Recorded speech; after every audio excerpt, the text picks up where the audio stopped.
So hello everyone, welcome back to कॉन्स्ट्रोटॉक।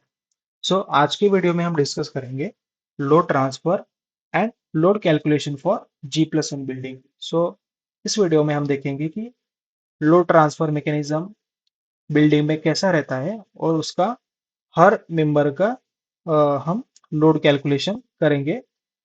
उसका use हम ई tap, stat pro या manual calculation में यूज कर सकते हैं। So let's start. सो सबसे पहले तो हम डिस्कस करेंगे लोड ट्रांसफर मैकेनिज्म का। सो ग्रेविटी का लोड जो रहता है सबसे ऊपर, सबसे पहले स्लैब पे आता है। स्लैब हमारा लोड ट्रांसफर बीम के ऊपर करता है। देन बीम कॉलम के ऊपर करता है। देन कॉलम फुटिंग के ऊपर करता है। देन फुटिंग का जो लोड है वो सॉइल के ऊपर जाता है, यानी अर्थ पे जाता है। सो यही मैकेनिज्म है। सबसे पहले स्लैब, स्लैब का लोड बीम पे, बीम का लोड कॉलम पे आता है। देन कॉलम का लोड फुटिंग पे जाता है। देन फुटिंग का जो लोड है वो सॉइल के ऊपर जाता है। ओके। सो सबसे पहले ये तो है मेरा स्ट्रक्चरल फ्रेमिंग प्लान। ये ग्राउंड फ्लोर का प्लान है। ओके। सो उसके बाद हम डिस्कस करेंगे load transfer mechanism on slab. So as you know, the type of slabs are in two types. One is one way slab and another is two way slab. So one way slab, ये one way है, ये कैसे decide करेंगे? तो इसका एक formula है, L Y by L X is greater than और equals to 2. So if this case is satisfying your slab, then this slab is called as one way slab. So यहाँ पे L Y by L X मतलब क्या है? So L Y मतलब क्या है कि longer side of your span, मतलब आपका slab. Then L X is shorter side of your slab. So longer side of slab and shorter side of slab, इसका जो रेशियो है अगर वो ग्रेटर देन और इक्वल्स टू 2 रहा तो ये वन वे स्लैब होगा। ओके। सो इसका लोड मैकेनिज्म कैसा होता है कि जो शॉर्टर साइड, जो लोड ट्रांसफर होने वाला है वो शॉर्टर साइड के डायरेक्शन में होता है। मतलब ये जो है ये शॉर्टर साइड है तो उसके अलॉन्ग ही लोड ट्रांसफर होता है। ओके। सो अभी हम डिस्कस करते हैं कि two way slab. So two way slab is L Y by L X is less than 2. So longer side by shorter side, इसका जो रेशियो है वो अगर 2 से लेस रहा तो वो टू वे स्लैब है। सो इसका अब मैकेनिज्म देखते हैं। Okay. So as you can see, this is beam A and this is beam B. So two way slab एक सिमिलरिटी दिखाता है, जैसे एल एक्स और एल वाई, इसके जो स्पैन है वो ऑलमोस्ट सिमिलर लग रहे हैं लेंथ में भी, बट थोड़ा वेरिएशन रह सकता है। बट उस फॉर्मूले से आपको पता चल जाएगा कि ये टू वे या वन वे है। सो अभी हम डिस्कस कर रहे हैं कि टू वे स्लैब का लोड ट्रांसफर कैसे होता है। सो यहाँ पे जो ए बीम है, ये ए बीम के साइड पे ट्रायंगुलर पोर्शन आ रहा है। सो लोड ट्रांसफर कैसे होता है कि ट्रायंगल शेप में होता है, मतलब ट्रायंगुलर पोर्शन रहता है, उस डायरेक्शन में वो लोड ट्रांसफर करता है। देन जो अपना बीम बी है, बीम बी के ऊपर ट्रैपेजॉइडल शेप में लोड ट्रांसफर होता है। सो टू वे स्लैब में ट्रायंगुलर और ट्रैपेजॉइडल शेप में लोड ट्रांसफर होता है। ओके। सो आपको ये मे भी पता रहेगा कि जब आप ईटैप्स यूज करोगे तो आपके जो रिजल्ट्स आते हैं सो इस शेप में आते हैं। यहाँ पे वो दिख सकता है आपको कि इस टाइप में वो लोड दिखाता है। ओके। सो अभी बात करते हैं हम बीम से कॉलम के ऊपर लोड कैसे ट्रांसफर होता है।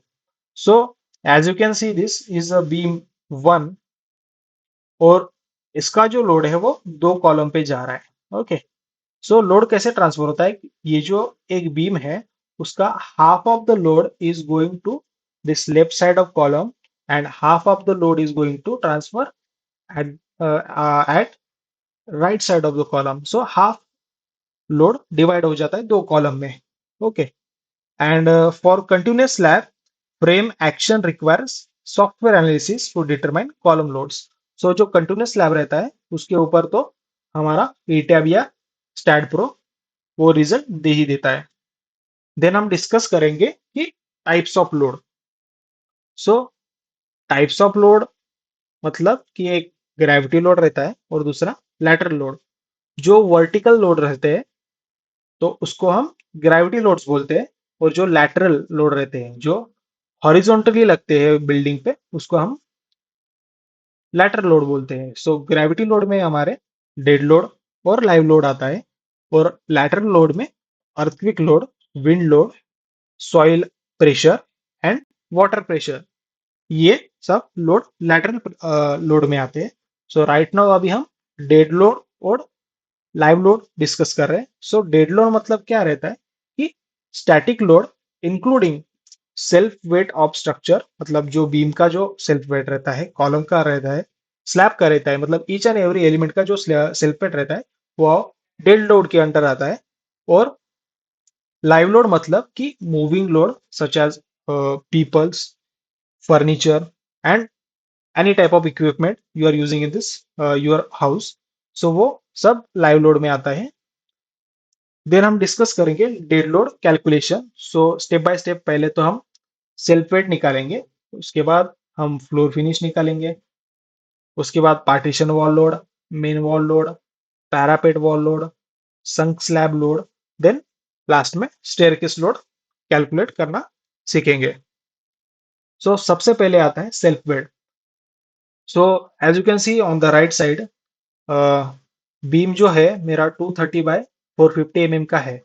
सो इसका सेल्फ वेट निकालना है तो उसके ब्रेथ और डेप्थ को मल्टीप्लाई करेंगे डेंसिटी ऑफ आरसीसी से।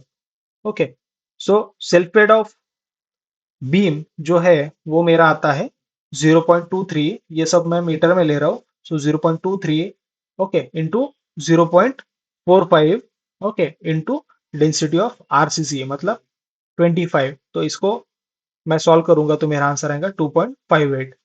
सिमिलरली कॉलम के लिए भी करना है वैसे ही, breadth into depth into density of RCC, तो इसका मेरा आंसर आ गया 3.62। सिमिलरली स्लैब के लिए, सो मेरा स्लैब अगर 125 mm का है, सो मेरा सेल्फेट आएगा 0.125 इंटू 25 मतलब डेंसिटी ऑफ आरसीसी, और मैं बस 1 मीटर के लिए ले रहा हूँ, सो इंटू 1 मतलब 0.125 इंटू 25 मतलब 3.125 किलो न्यूटन। देन हम डिस्कस करेंगे फ्लोर फिनिश लोड। सो ये मेरा फ्लोर है 3 metre by 4 metre. Okay, so इसका कैलकुलेशन कैसे करेंगे? So area of slab into weight of floor finish. So मेरा एरिया ऑफ स्लैब कितना होगा? 12 मीटर स्क्वायर मतलब 3 मीटर इंटू 4 मतलब 12 metre. And weight of floor finish I have taken 1 kilo newton. So आप यहाँ से रेफर कर सकते हो IS 875 पार्ट 1।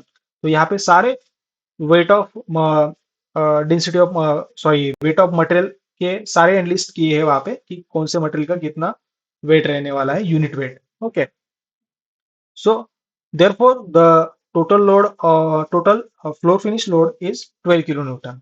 ओके, सो इस तरीके से हम फ्लोर फिनिश लोड को कैलकुलेट कर सकते हैं। Then partition wall load. So सबसे पहले आप ये नीचे वाली डायग्राम देखिए। तो ये है मेरा ए बीम, ए वॉल, और ये दूसरी है बी वॉल।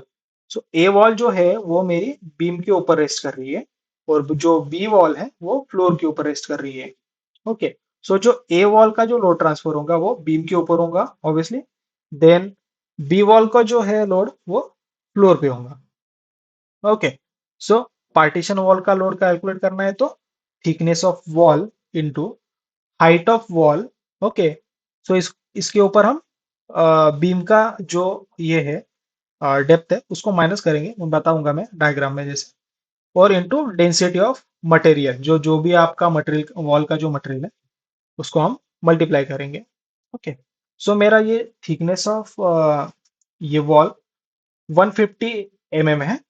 देन हाइट मेरी 3 मीटर है, क्योंकि यहाँ पे कोई बीम नहीं आ रहा है। अगर वो बीम आता तो मैं बीम का जो है डेप्थ वो माइनस करके मैं हाइट लेता। ओके, सो जितनी हाइट अपने को दिखती है हाइट उतनी हम ले सकते। Okay, so thickness of wall is my 150 mm, so 0.15 into height is 3 metre and density of brick, so मैं मेसनरी वॉल ले रहा हूँ, तो मेरी ब्रिक की जो डेंसिटी है वो 20 लिया मैंने, सो मेरा आंसर आया 9 किलो न्यूटन। सो इस तरीके से आप पार्टीशन वॉल का लोड कैलकुलेट कर सकते हैं। देन हम डिस्कस करेंगे मेन मेन वॉल लोड और पैरापेट वॉल लोड। सो जो मेरी मेन वॉल है वो अगर बीम के ऊपर रेस्ट कर रही है तो उसका लोड बीम पे जाएगा। ओके, सो मेन वॉल जो है मेरी वो है 100 mm की, थिकनेस जो है वो 100 mm की है, हाइट ऑफ वॉल 2.9 मीटर है। Okay, then 20 is the density of wall, okay, brick wall. Then इसका आंसर है मेरा 5.8। सिमिलरली पैरापेट वॉल, ये मेरा आंसर आया 2 मीटर, क्योंकि यहाँ पे जो पैरापेट वॉल की हाइट रहती है वो 1 मीटर है। ओके, सो आप यहाँ पे 25 भी ले सकते हैं अगर आपका आरसीसी में है। सो आप बाय मिस्टेकली मैंने 20 लिया, बट आपका आरसीसी रहा तो इसको 25 से मल्टीप्लाई करो, सो इसका आंसर आपको मिल जाएगा कि मेन वॉल लोड और parapet wall load. Okay, so then हम कैलकुलेट करेंगे संक स्लैब लोड। सो आप ये टिपिकल उसकी ड्राइंग देख सकते हो कि टॉयलेट के अंदर हम एक संक देते हैं, मतलब ड्रॉप देते हैं यहाँ, क्योंकि यहाँ पे पाइपलाइन जो है यहाँ से हम ट्रांसफर कर सकते हैं सीवेज वगैरह। ओके, सो ये आप देख सकते हो कि यहाँ पे ड्रॉप दिया है, सो मे बी 100 mm का है या आई थिंक 250 mm का दिया है। ओके, तो यहाँ पे 250 mm का दिया है। ओके, सो इसका हम लोड कैसे कैलकुलेट करते हैं कि sunk slab of thickness multiplied by unit weight of filling material. So आप जो भी मटेरियल आप फिल कर रहे हो उसका जो डेंसिटी रहेगा, सो उससे हम कैलकुलेट कर सकते हैं। So for example sunk slab मेरा 250 mm है और unit weight of material is 20, then my sunk slab load is 5 kilo newton, मतलब 0.25 मीटर इंटू 20, मतलब डेंसिटी ऑफ मटेरियल। सो मेरा आंसर आया 5 किलो न्यूटन। आपको ये जो यूनिट वेट ऑफ मटेरियल है वो 875 पार्ट 1 में दिए गए हैं, तो आप चेक कर सकते हो वहां से। ओके, सो स्टेयरकेस लोड, सो ये एक इंपॉर्टेंट है staircase load.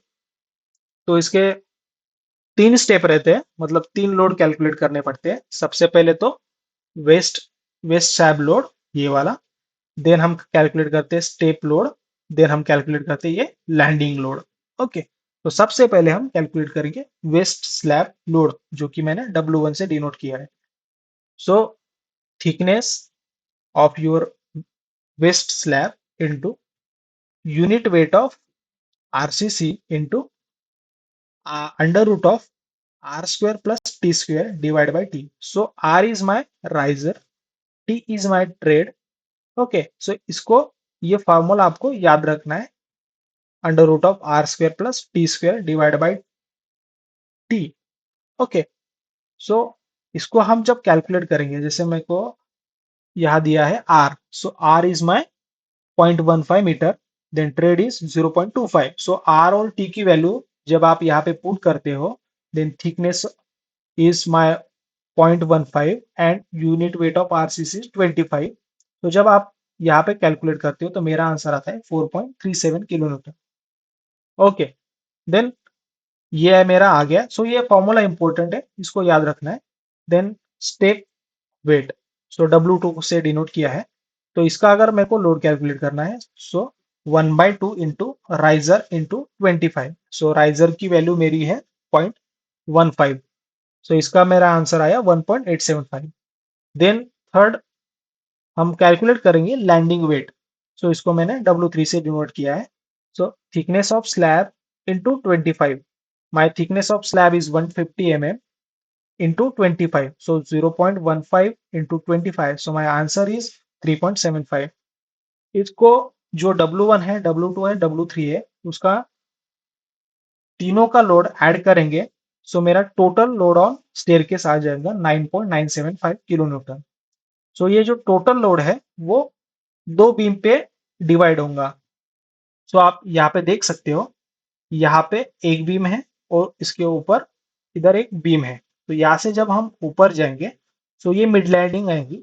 So mid landing का जो यहाँ पे जो लोड आने वाला है स्टेयरकेस का, वो हाफ लोड यहाँ पे ट्रांसफर होगा जब आप यहाँ से ऊपर जाओगे तो यहाँ पे उसका हाफ ऑफ लोड ट्रांसफर होगा। सो ये दो बीम पे टोटल लोड का जो है हाफ ऑफ लोड यहाँ पे ट्रांसफर होगा ए और बी बीम में। ओके, देन हम देखेंगे कि ग्रेविटी लोड कॉम्बिनेशंस कौन से रहते हैं। सो सबसे पहले रहता है मेरा dead load plus live load, ये जो नॉर्मल है। उसके बाद फैक्टर ऑफ सेफ्टी का जो रहता है 1.5 times dead load plus live load. So gravity load मतलब वर्टिकल लोड। सो ये दो लोड कॉम्बिनेशंस इंपॉर्टेंट है अपने लोड कैलकुलेट करने के लिए। ओके,